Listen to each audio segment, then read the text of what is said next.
My name is Peggy Price, and I'm the director of the Orton-Gillingham Institute at the Stern Center for Language and Learning. My job is to work with the very best teachers and schools who are dedicated to making sure that every student in their classroom learns how to read and write. At the Stern Center, we're so committed to empowering teachers and schools to teach the science of reading. My district adopted the OG approach because we had been looking at data in years before and noticed that across our grade levels we had students not meeting our benchmarks, and they were really struggling to decode words and spell words.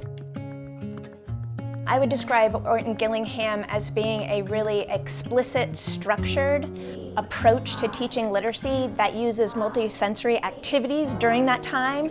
There is lots of practice time for the kids and lots of time for immediate feedback right away in that moment.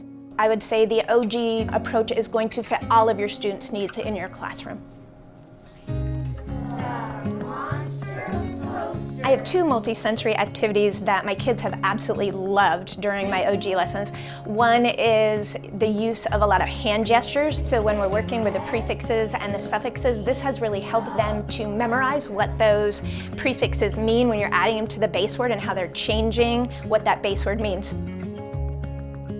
The differences that I'm seeing in my students' learning is I think they just overall have a deeper understanding of our English language that they really didn't have before. They've really upped their agency in being able to, again, decode unknown words and spell those words that they weren't quite sure how to spell. Two was probably going to be OU. By using the OG training with my teaching, it has just made me more purposeful and explicit overall. The OG approach also allows me to give them feedback right then and there so that they're teaching their brain the right way, and that's so important with my kiddos to move forward with their learning. And again, it's given us as a school a consistent language to use when we're teaching literacy. Colin, what is it?